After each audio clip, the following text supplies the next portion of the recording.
du Danemark a fait un don de matériel informatique au Burkina Faso, un don qui entre dans le cadre de l'élaboration des budgets programmes. Et puis le deuxième camp public des couples a ouvert ses portes hier jeudi. Les échos dans ce journal-là. Bienvenue fidèles téléspectateurs à cette édition. Le Royaume du Danemark vient doter 3 ministères en matériel informatique, un don qui a pour objectif de renforcer les capacités des ministères en charge de l'agriculture, des ressources animales et halieutiques et celui de l'environnement dans l'élaboration des budgets programmes. Samuel Wangré et Odette Zongena pour le reportage. Les structures centrales et déconcentrées en charge de l'élaboration et du suivi du budget programme des ministères en charge de l'agriculture, des ressources animales et halieutiques, de l'environnement et du secrétariat permanent de la coordination des politiques sectorielles agricoles viennent d'être dotés en matériel informatique. Le matériel est composé de 56 micro-ordinateurs portables, 45 kits de connexion mobile de 10 Go, 4 disques de stockage, un antivirus central, 4 Team Viver, le tout d'une valeur de 86 millions de francs CFA. Cet appui est le fruit palpable d'une coopération rayonnante entre le Royaume du Danemark et l'État du Burkina Faso qui dure depuis les années 1982 avec des actions concrètes et multiformes dans le secteur agricole. Cette dotation rentre dans le cadre du programme de croissance économique dans le secteur agricole, un financement du Royaume du Danemark. On a une interpellation en fait à l'endroit des utilisateurs. C'est un matériel qui a coûté cher et en termes de développement aussi, ça a nécessité beaucoup de formation. Et on interpelle en tout cas ceux qui vont utiliser ce logiciel-là et ce matériel d'en assurer une bonne gestion, pour assurer également une pérennité. Ce matériel devait permettre la mise en œuvre effective de la nouvelle approche de gestion budgétaire. Et par le passé, le renseignement se faisait de manière manuelle. Alors que là, à partir donc, de la région, ils peuvent envoyer les données via le net au niveau central. Il y a également le fait que ça va permettre de planifier davantage le budget au niveau de chaque ministère. Et également le fait que ça permettra de corriger les éventuels dépassements ou erreurs qu'on pourrait constater dans l'élaboration du budget programme lui-même au niveau de chaque ministère. Relever alors le défi de l'uniformisation des outils et modalités de l'élaboration du suivi et de l'exécution budgétaire est désormais capital pour les bénéficiaires, ce qui devait permettre une amélioration de l'efficacité de l'action publique. Je vous le disais en titre, la deuxième édition du camp public des couples a débuté hier jeudi dans la soirée dans les locaux de l'ENEP de Numbila. Ce matin, le thème principal, à savoir la problématique dans la vie de couple, a été abordé par le docteur Étienne Zongo. Samuel Wangré et Moïse Kinda pour plus de précisions. Initiée par l'association Vie conjugale réussie au Burkina Faso, cette deuxième édition vise à renforcer l'harmonie et la vie spirituelle des vies de couples chrétiens. Plusieurs thèmes seront développés à l'occasion de ce deuxième camp biblique des couples par des orateurs pétris d'expérience sur les questions de mariage. Pour ce thème, le thème général, c'est la problématique de la vie de couple. Nous constatons que c'est un sujet sociétal et que beaucoup de couples, beaucoup de conjoints ont maille à partir dans leur foyer. Il y en a qui sont au bord de la séparation, au bord de la rupture, même ceux qui veulent aller jusqu'au divorce. Et nous voulons aider nos couples à revenir à la parole de Dieu. Parce que Dieu étant celui qui a institué le mariage, qui donne les ressources pour pouvoir le réussir, alors nous n'avons pas d'autre choix que de revenir à la base, à la parole de Dieu, nous inspirer des enseignements et des règles établies par lui pour réussir le mariage. Et donc, nous avons comme orateur pour traiter ce thème général le docteur Étienne Zongo. Et nous avons 3 sous-thèmes, dont le premier c'est comment booster la vie du foyer. Un autre sous-thème, c'est la splendeur du foyer voulu par Dieu. et évidemment un autre troisième thème qui ne vient pas à l'esprit. Donc tout cela pour permettre aux couples présents de pouvoir appréhender les outils pour pouvoir réussir leur vie de foyer.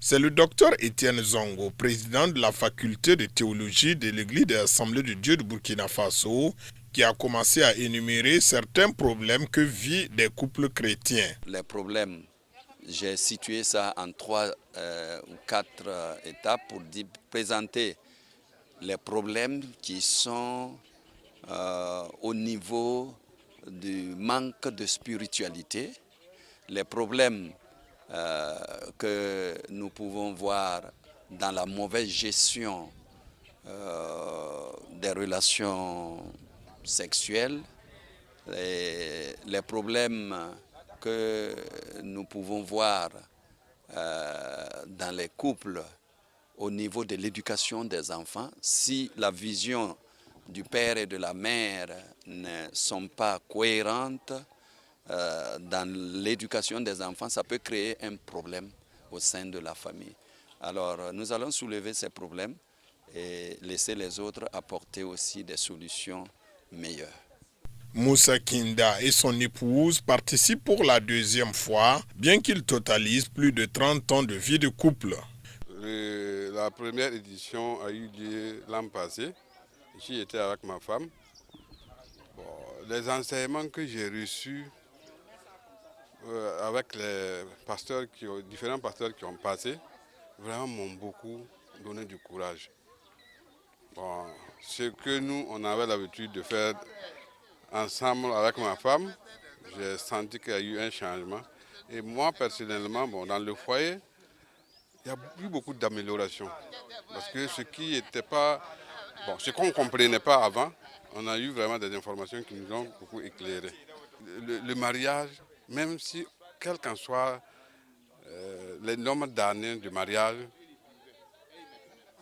c'est bien d'avoir chaque fois des informations dans la vie du couple, si tu veux rester vraiment enfant de Jésus.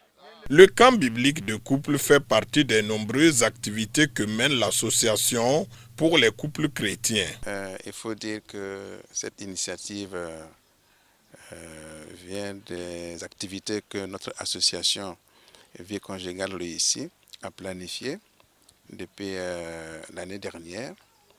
Et notre structure ayant pour but l'harmonie dans les couples, et nous avons initié un certain nombre d'activités, y compris le camp des couples, pour que les uns et les autres on se mette un peu en retrait de nos maisons pour échanger autour de certains thèmes pour booster notre vie de couple.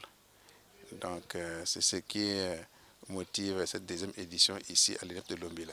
Il faut se dire qu'en tant que chrétiens, nous insistons sur le fait que le chrétien doit témoigner de l'amour de Dieu partout où il est. Et comme la plupart des orateurs l'ont souligné par rapport à ce camp, alors notre identité première, c'est d'être enfant de Dieu. Et nous devons, en toutes circonstances, présenter autour de nous l'image de Christ. Et donc c'est favoriser en tout cas l'harmonie dans le couple, permettre que les couples soient un modèle partout où ils sont, et notamment en famille, avec nos enfants, dans les églises, dans la société, que nous puissions marquer la différence. Sur 40 couples attendus, 35 sont déjà arrivés. Ils sont venus de plusieurs églises de la ville de Ouagadougou et bien d'autres localités. Et aussi, un couple est venu du Mali pour prendre part à ce 2e camp biblique qui va du 23 au 26 août 2018.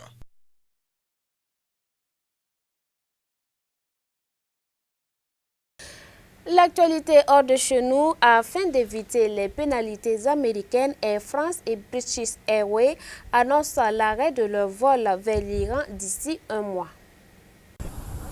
Des passagers d'un vol Air France qui débarquent à Téhéran, voilà une scène banale qui ne sera bientôt plus d'actualité. La compagnie française annonce l'arrêt de ses vols vers l'Iran d'ici un mois, en raison, je cite, de la faible rentabilité commerciale de la ligne, selon son communiqué. En 2016, Air France souhaitait pourtant augmenter la fréquence des liaisons depuis Paris, mais les sanctions américaines sont depuis passées par là. British Airways, de son côté, a pris la même décision, expliquant également que les vols entre Londres et Téhéran n'étaient pas viables commercialement. Début août, les dures sanctions économiques voulues par le président Donald Trump sont entrées en vigueur, avec pour conséquence directe la remise en cause de plusieurs projets d'investissement européens. Les deux compagnies aériennes jugent désormais l'Iran trop peu attractive.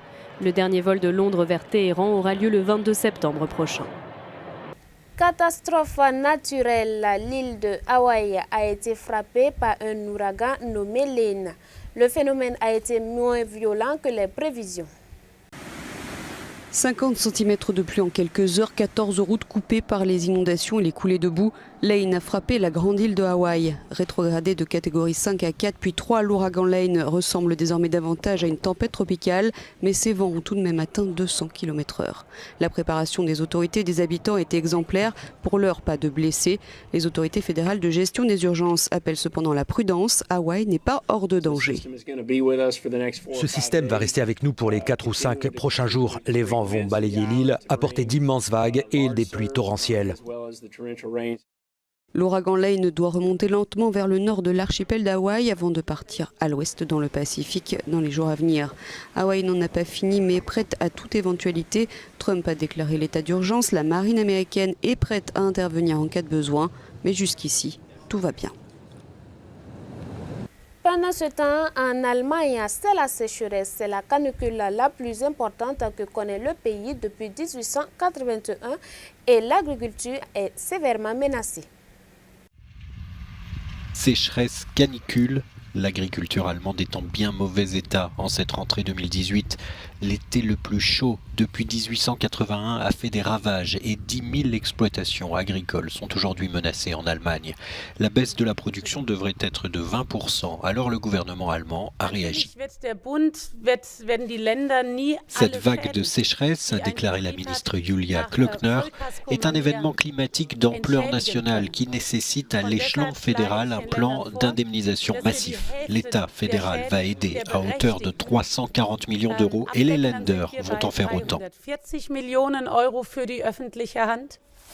Une enveloppe fédérale énorme, même à l'échelle de l'Allemagne. En 2003, c'était 72 millions d'euros qui avaient été débloqués. Le signe envoyé par le ministère fédéral de l'Agriculture aujourd'hui est un bon signal pour la plupart des agriculteurs allemands. Parce que cela nous donne un volume qui va aider les agriculteurs les plus touchés et les aider à ne pas abandonner. C'est une bonne chose pour le moment. Beaucoup de collègues envisagent de réduire plus ou moins leur activité et de réduire certains secteurs d'activité comme les secteurs critiques tels que l'élevage de porcs. Mais il n'y aura pas de fermeture massive des fermes.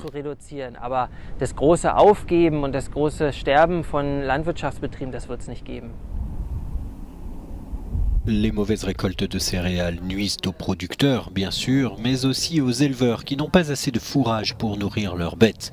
Beaucoup ont donc dû vendre leur bétail ou même le faire abattre. Toute autre chose à présent sur le continent océanique, un chrétien évangélique à la tête de l'Australie. Scott Morrison est le nouveau Premier ministre de l'île. Scott Morrison, ici à droite de l'image, est le nouveau Premier ministre australien. L'ancien ministre des Finances et fervent chrétien évangélique est parvenu à prendre le pouvoir à l'issue d'un putsch interne au Parti libéral. La fronde menée par l'aile droite de ce parti de centre-droit a conduit à la chute de Malcolm Turnbull dans la tourmente depuis quelques jours. Il y a eu une insurrection acharnée de la part de plusieurs personnes au sein du parti et appuyée par des voix puissantes dans les médias. Si ce n'était pas pour faire tomber le gouvernement, c'était bien pour me faire tomber en tant que Premier ministre. C'était extraordinaire. Beaucoup de personnes ont qualifié ça de folie et je pense qu'il est difficile d'en parler autrement. La zizanie au sein du parti était apparue au grand jour en début de semaine. Alors qu'il était encore Premier ministre, Malcolm Turnbull avait été contraint, faute de soutien dans son camp, de renoncer à inscrire dans la loi l'objectif de l'Australie en matière de réduction des émissions de gaz à effet de serre. Tout est possible à celui qui croit, par ricochet, rien n'est impossible à celui qui croit. Ainsi va la loi de la foi, ce don merveilleux qui nous vient du ciel. C'est un riche trésor que d'avoir devant l'Éternel un cœur qui vit ce que Dieu dit. Dieu bénit ce cœur et le délivre toujours de tout mal. Ayons un cœur qui croit en Dieu, peu importe la situation à laquelle nous faisons face. Ainsi s'achève cette semaine que j'ai eu l'occasion de vous présenter. Je vous retrouve une prochaine fois. Bonsoir chez vous.